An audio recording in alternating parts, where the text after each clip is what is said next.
দাদু ভাই ম্যাচটা তো উঠেই গেল, আমরা আবার চ্যাম্পিয়ন হলাম। আমার তো নাচতে ইচ্ছা করছে। ও দাদু বাড়ি আছো নাকি? ও দাদু। আরে আয় আয়, খেলা তো শেষ হয়ে গেল, এত দেরি করলি কেন?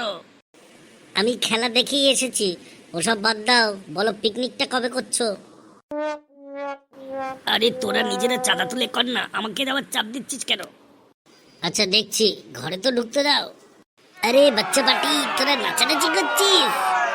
দাদা তুমিও নাচো আমাদের সঙ্গে, ইন্ডিয়া জিতে গেছে। আরে দাদু তোমার মুখটা ওরকম কেন হয়ে গেল? আরে ইন্ডিয়া জিতেছে, দাদু খাওয়াবে না, তাই একটু বললাম। বলে তোরা নিজেরাই চাঁদা তুলে কর। তা কি বলবে, আমার কাছে কি কাটি কাটি টাকা আছে তোদেরই খাওয়ানোর জন্য?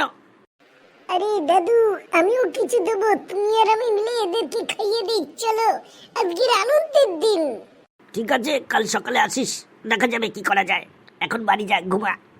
যোগা দাদু, tata bye bye, good night. দাদু ভাই কাজটা কিন্তু ভালো হলো না। এত বেলা করে আসলি কেন? বাজারে তো কিছু পাওয়া যাবে না। আর কিছু পেতে হবে না, তোমার নাতিকে দেখো, আজকের ইতিহাস পরীক্ষা, আমি তো ভুলেই গেছিলাম। তাই নাকি রে?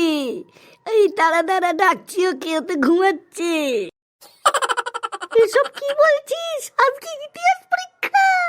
আগে হে, তোমারও মনে নেই, আমারও মনে নেই।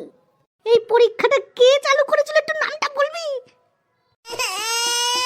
দাদু ভাই আমি কিন্তু নামটা জানি। কি কথা তো কি? তবে শোন, ওনার নাম হচ্ছে হেনরি ফিসেল। বেটাকে যদি পেতাম না কি যে করতাম, আমার মনে মনেই আছে। তুই একা কেন, আমাদের মতন যারা পড়া করে না তারা সবাই দিত। চ চ পরীক্ষা দিতেই যাই, আর এখানে থেকে লাভ নেই। হ্যাঁ সেটাই ভালো, চ। আহা, আমার পিকনিকের টাকাগুলো বেঁচে গেল, উফ।